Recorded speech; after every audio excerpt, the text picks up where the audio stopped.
Hello all, welcome to the next video of the series Let's Automate. In the earlier video we saw how to use filter option to extract information from other sheet, from the same sheet. Now we will see how to make it more better. So here we had used the word first class, which was very static. Now let us try to do something dynamic.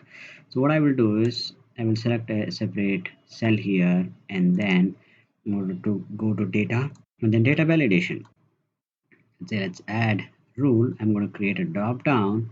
The first option will be distinction. Second option will be first class. Add another item. Second class.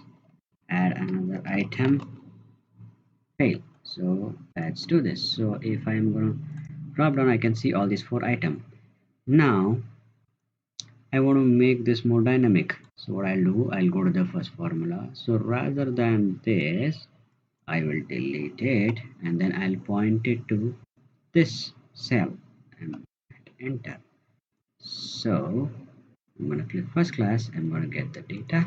I'm going to click second class, I'm going to get the data. So this is how we can combine data validation to list certain information, and we can use the filter condition to make this information or extraction more dynamic.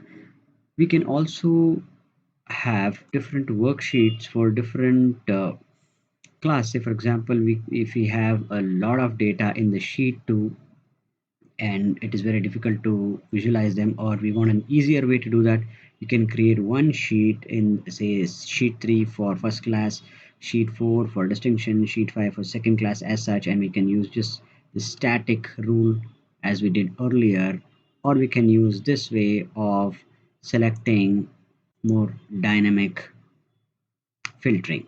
Thank you.